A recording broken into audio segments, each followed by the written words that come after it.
You're listening to a GWP weather update.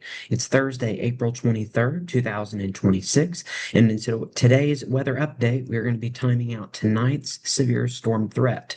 There will be a severe threat as well as we go into Friday and the weekend and as we go into next Monday, but we will not be looking at those as closely as our main focus in this weather update will be tonight's severe weather threat. Let's go ahead and get into it by looking at the current alerts that we have here across the country.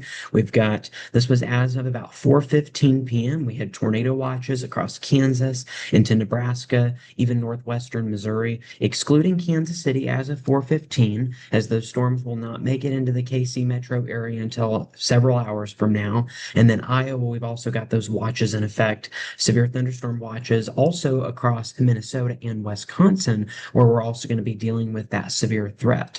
And then we've also got that fire concern with the red flag warnings extending from New Mexico and Texas all the way up into Minnesota, where we're still dealing with some pretty strong winds here, high wind warnings in effect, and some winter alerts as well. So, again, pretty dynamic storm system in play, giving us all modes of severe weather as well as all types of different hazardous weather. And so, again, that's what we're dealing with. We've got some snow in the higher elevations, we've got the colder temperatures leading to freeze warnings and frost advisories, we've got the fire danger, we've got a big drop in temperatures that we're going to see as we go into this weekend after tonight's round of storms.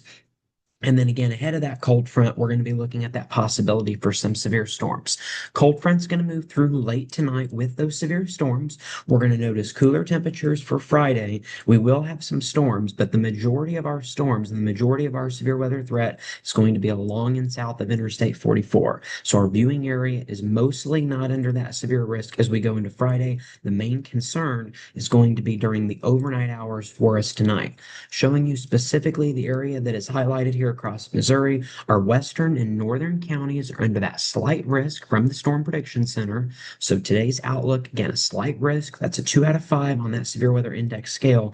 The rest of the area, including Lake of the Ozarks, Jefferson City, Columbia, Stockton Lake, Springfield, Lebanon, and Rolla, those areas are under that marginal risk. Severe weather is going to be a little bit less. And it's also going to be later into the overnight hours as well. Our main concern for tonight's severe threat is going to be 70-mile-per-hour winds, but we're also going to be looking at some small quarter-size hail, and then maybe a brief rotation or a brief tornado, I should say, is going to be possible across the region.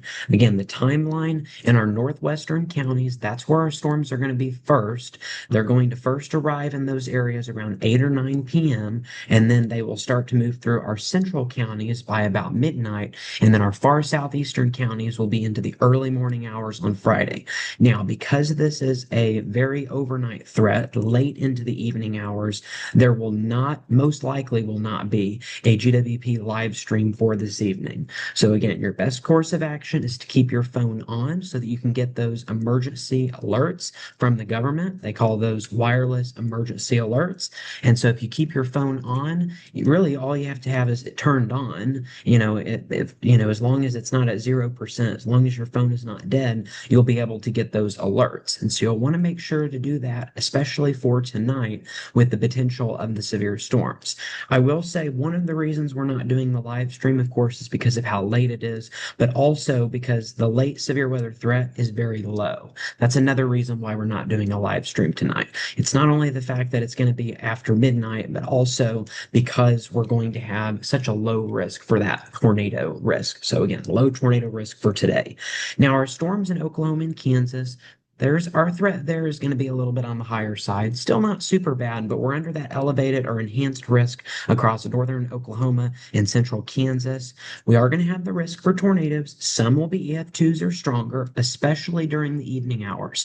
Really, from about right now until about 9 or 10 o'clock, that's going to be our best window for tornadic activity. After about 9 or 10 o'clock, the tornado risk is going to go down, which is when the storms are going to make it into Missouri. So that's why our tornado risk here is pretty low. Winds are going to be our biggest concern here in Missouri, but still overall pretty low. And then hail threat is pretty high today across Kansas, but it's very low for us here in Missouri. So again, west of Interstate 49, that's going to be where we're going to have the higher hail and tornado risk. And then moderate risk for winds for tonight, but very low for our eastern and central counties when it comes to wind and hail. So that's what we're going to be dealing with for today. As we mentioned, we've already got a few storms across central Kansas. These will have the greatest chance to rotate for today, and that will be between now, around 4 o'clock, until about 8 or 9 o'clock. Then these storms will condense into a line of thunderstorms. That line of thunderstorms is going to make its way here. Well, actually, let's just go ahead and show you here on the HER model. So let's go ahead and do that. We will be looking at, let's Let's go ahead and we'll do the 20Z run of the her. Let's show you the 20Z of the her. And oh, I don't know what happened there. Just one second here. Okay, so here we are as we go through this afternoon. So again, individual supercells will develop across Kansas, Nebraska, and Iowa.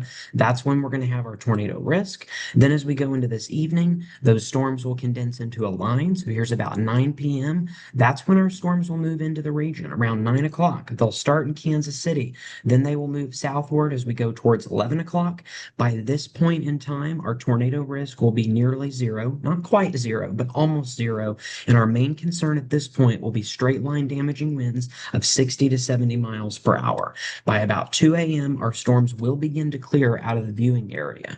And so that's what we're going to be watching for as we go through this evening. Our main concern is going to be a wind risk. Tornado threat is going to be low, mainly during the evening hours. The last thing we're going to show you again on Friday, there is that marginal risk for severe weather, but that only includes Joplin and Springfield. Everywhere south of Joplin and Springfield is where we're dealing with that threat. Anywhere north of Joplin and Springfield, you are not going to be dealing with severe thunderstorms for tomorrow. And really, the risk is pretty low for Joplin and Springfield as well. Our stronger chances for severe weather after tonight is going to be into this weekend, but we will break that down a little bit more in tomorrow's GWP weekly recap. So again, we will have a GWP weekly recap tomorrow evening, and during that video in the weather segment, we will talk about Saturday, Sunday, and Monday's severe weather risk. All right, stay safe as you go through this evening and have a great evening, and we'll see you back here tomorrow.